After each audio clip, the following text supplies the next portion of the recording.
Hello everyone, welcome to science academy Chakradharpur. आज हम class 12 physics का सबसे पहला chapter electric charges and field शुरू करेंगे। सबसे पहला टॉपिक जो आता है वो है इलेक्ट्रिक चार्ज। क्या होता है इलेक्ट्रिक चार्ज? तो चलिए इसको हम सबसे पहले थोड़ा समझ लेते हैं। आप अपने सराउंडिंग में देखिए, आपको कोई ना कोई ऑब्जेक्ट दिखेगा। फॉर एग्जाम्पल आपको मे बी पेन दिख सकता है, आपको पेंसिल दिख सकता है, आपको रबर दिख सकता है, आपको कोई एक इंस्ट्रूमेंट बॉक्स दिख सकता है, आपको वाटर बोतल दिख सकता है और आपको एक ह्यूमन बॉडी भी दिख सकता है। तो ये जितने भी ऑब्जेक्ट्स हैं इन सब के पास अपना अपना मास होता है। और ये बात आप अपने दिमाग में अच्छे से रख लीजिए कि अगर कोई ऑब्जेक्ट के पास मास है तो डेफिनेट सी बात है कि उसके पास चार्ज भी होगा।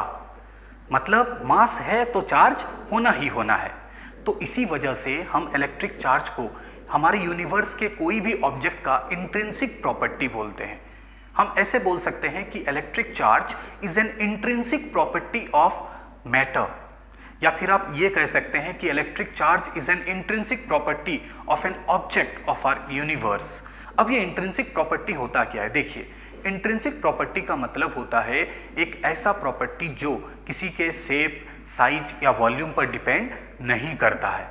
ठीक है, तो चलिए हम देखते हैं कि इसको हम डिफिनेशन के फॉर्म में कैसे लिख सकते हैं। Electric charge is an intrinsic property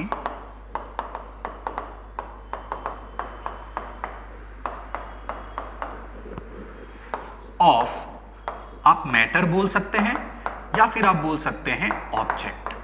ठीक है, मैंने अभी जस्ट आपको समझाया कि इंट्रिंसिक प्रॉपर्टी मतलब क्या होता है। तो electric charge is an intrinsic property of matter और ऑब्जेक्ट। तो इसका मतलब ये हुआ कि आप कोई भी ऑब्जेक्ट उठा लिए तो उसके पास अगर मास है तो चार्ज होगा ही होगा। लेकिन इसके होने या ना होने से क्या फर्क पड़ता है?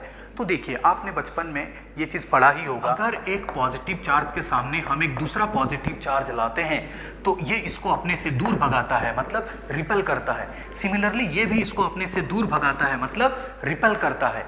और वहीं पर अगर एक नेगेटिव चार्ज के सामने हम और एक नेगेटिव चार्ज लाएंगे तो ये इसको अपने से दूर भगाएगा, मतलब रिपेल करेगा। और सिमिलरली ये भी इसको अपने से दूर भगाकर रिपेल करेगा। लेकिन अगर हम एक पॉजिटिव चार्ज और एक नेगेटिव चार्ज को आमने सामने लाते हैं तो ये पॉजिटिव चार्ज नेगेटिव को अपनी ओर खींचता है और ये नेगेटिव चार्ज पॉजिटिव को अपनी ओर खींचता है। तो आप जरा अब सोचिए, अगर ये इलेक्ट्रिक चार्ज इस बॉडी में ना होता तो क्या होता? अगर किसी बॉडी में चार्ज नहीं होगा तो वो ना तो किसी दूसरे बॉडी पर फोर्स लगा पाएगा और ना ही उस पे जो फोर्स लग रहा है उसके रेस्पॉन्स में वो कुछ कर पाएगा। और यहीं से हमारा आता है डिफिनेशन का सेकंड पार्ट। तो हम देखिए ये लिख सकते हैं कि electric charge is an intrinsic property of matter और object by the virtue of which